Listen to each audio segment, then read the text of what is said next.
যাদবপুর বিশ্ববিদ্যালয় গত 3 দিন ধরে যে সংবাদ শিরোনামে রয়েছে তার সিসিটিভি ফুটেজ একেবারে শুরুতেই আপনাদের দেখাবো। বুধবার মাঝরাতে ঠিক কি ঘটেছে।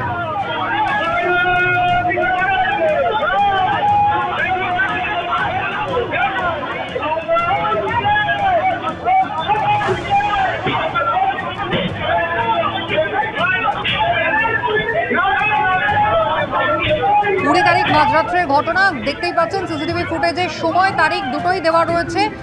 রাত 12টা 39:39 এই ঘটনা ঘটে, যেখানে একেবারে বহিরাগতরা ক্যাম্পাসের মধ্যে ঢুকে আসে।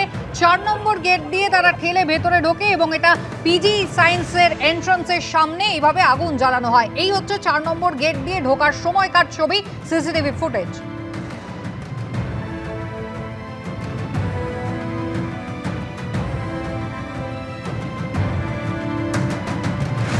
যারা ঢুকলো একেবারে দেখতে পাচ্ছেন হুড়ুর করে অন্তত 30-40 জন ভেতরে ঢুকে এলেন এবং যেভাবে পতাকা লাগানো ছিল, ফেস্টুন লাগানো ছিল, সেগুলো প্রথমেই টেনে টেনে ছোড়া হলো। এরপরে কিন্তু 4 নম্বর বিল্ডিং অর্থাৎ 4 নম্বর গেট অর্থাৎ মেন যে এন্ট্রান্স, সেখান দিয়ে ঢোকার পর এরা সোজা চলে এলো একদম শেষে, যেখানে পিজি সায়েন্স বিল্ডিং তার এন্ট্রান্সের সামনে। এইখানে তারা জড়ো হলো, স্লোগান দিতে শুরু করলো। একে একে দেখুন পোস্টারগুলো ছেঁড়া হচ্ছে, যে দেওয়াল লিখন রয়েছে সেগুলো মোছা হচ্ছে এবং তারপরে এখানে আগুন জ্বালানো হবে। সিসিটিভি ফুটেজটা দেখতে পাচ্ছেন।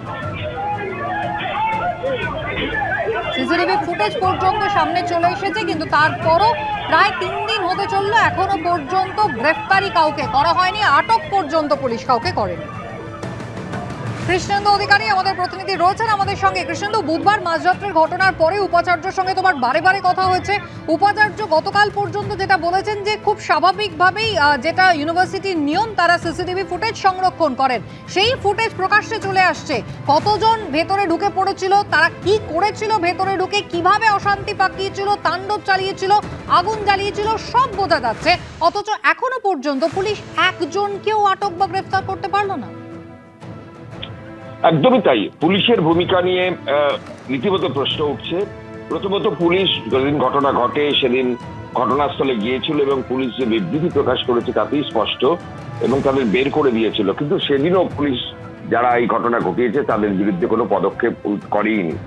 কিন্তু ঘটনা যেখানে ছবি প্রকাশ্যে চলে আসছে, এমনিতেই ঘটনাস্থলের ছবি ক্যামেরাবন্দি হয়েছে, সেখানে দেখা যাচ্ছে কার্নিশে উঠে দেয়ালের গ্রাফিতি মোটা হচ্ছে, আগুন জ্বালানো হচ্ছে, তাদের মুখ দেখা যাচ্ছে, তারা ছাত্রছাত্রীদের শাসানো হচ্ছে সেই ছবি দেখা যাচ্ছে, তারা ছুটছে, হাতি নিয়ে ভাঙার চেষ্টা করছে, ভাঙচুর অরবিন্দ ভবনের সামনে সেই ছবি দেখা যাচ্ছে। তারপর সিসিটিভি ফুটেজ সেটাও আজকে প্রকাশ্যে এলো এবং সেখানেও দেখা যাচ্ছে যে সায়েন্স আর্টস মোড়ের যে গেটটা, সেখান থেকে কিভাবে ভাঙতে ভাঙতে যাচ্ছে।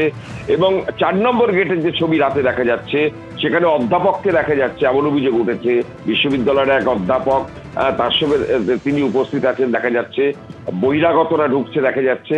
এবং গোটা বিষয়টা যে ছবি প্রকাশ্যে এসছে সিসিটিভি ফুটেজের, যাদবপুর বিশ্ববিদ্যালয়ের 4 নম্বর গেটের ছবি, অরবিন্দ ভবনের ছবি, 4 নম্বর গেট থেকে সায়েন্স এবং সায়েন্সের যে মোড় সেই জায়গা থেকে তাণ্ডবের ছবি, এবং সেখান থেকে অরবিন্দ ভবন পর্যন্ত গোটা পথটা যাওয়ার ছবি, এবং সেইখানে গিয়ে অরবিন্দ ভবনের সামনে এবং ইঞ্জিনিয়ারিং এর যে স্টুডেন্ট ইউনিয়ন রুমের পাশে ভাঙচুরের ছবি। এত কিছু ছবি প্রকাশ্যে আসার পরেও এখনো পর্যন্ত পুলিশ কাউকে গ্রেপ্তার করলো না, পুলিশ কাউকে জিজ্ঞাসাবাদ করলো না, এবং যেখানে কর্তৃপক্ষ 37 ঘন্টার সময় নিয়েছিল অভিযোগ দায়ের করার, পুলিশের ক্ষেত্রেও সেই বিলম্ব রীতিমতো প্রশ্নের মুখে। কৃষ্ণেন্দু, ধন্যবাদ। একবার সেই সিসিটিভি ফুটেজের পাশাপাশি আমাদের ক্যামেরায় সেই দিন রাত্রে তাণ্ডবের ছবিটা দেখিয়ে দেবো।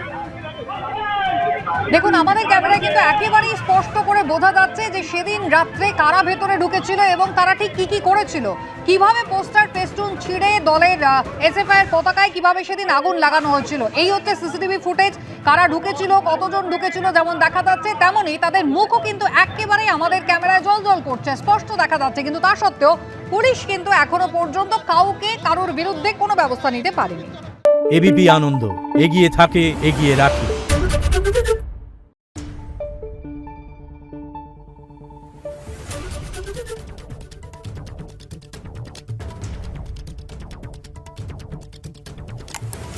Thank you.